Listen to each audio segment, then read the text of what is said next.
last announcement is something that came up this week, but is not in our announcements. Many of you may have seen a big news article that hit CNN and BBC and all the major media outlets about the plan to break apart the United Methodist Church. So let me take just a moment to tell you about this. First of all, the headline is misleading. There is nothing officially set. There were 16 people who were leaders and influential folks across the theological and social spectrum of the United Methodist Church who got together to say what would happen if. And they put together a plan to propose for how we might quit fighting about questions around homosexuality. But those 16 people are not official anything. They are people who are leaders, but they aren't people who have the authority to make any decisions. And that they didn't think that they were making decisions, but the media doesn't understand always the subtleties of how we organize ourselves as United Methodists.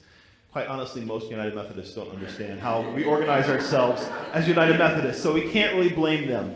But the headline makes it sound as though the decision has been made. There's been no decision made.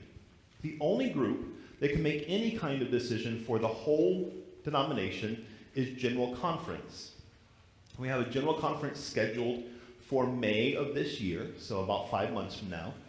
They'll be gathering in lovely Minneapolis and having about 10 or 12 days of meetings at which they will consider all kinds of proposed legislation. The proposal, the plan that came out that was in the news this last week, will be one piece that they will consider. But as we might have learned in the past, when something comes to General Conference, who knows what's going to happen? We sometimes think we know what's going to happen, and it doesn't always go the way we expect it to go. You put 1,000 people in a room and ask them to prayerfully consider and vote on the future of the church, and sometimes it goes like you'll expect, and sometimes it goes in completely different directions. I'm hopeful, as many people are, that there will be some kind of resolution for our 40-plus years of fighting, but there's no guarantee on any of that.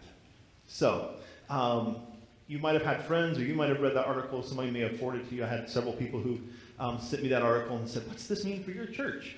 People who are part of the congregation, lots of people who are not part of the congregation. So you can tell them, we don't know, because we don't know yet.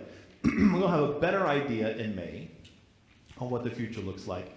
But what we do know is this, that our congregation and our annual conference, the Oregon-Idaho Annual Conference, have been very clear and are absolutely committed to a church that invites and includes all of God's people, regardless of gender identity, ethnicity, background, language, sexual orientation. We want to include all of God's people in the full life of the church. So that may mean that after the General Conference in May, that we remain United Methodists and are able to do that. It may mean that we begin something, we are part of a beginning of something new, another expression of Methodism that is more inclusive. At this point, we just don't know. And so thank you for I invite your continued prayers for our United Methodist Church, for the work that we are continuing to do. But please know that we as a congregation are going to continue to be who God has called us to be as a place and a sanctuary and a home for all of God's children. That is true today, and that will be true at the end of General Conference, and that will be true 100 years from now. So there's the update on the United Methodist Church, which is to say, we don't know, because we still don't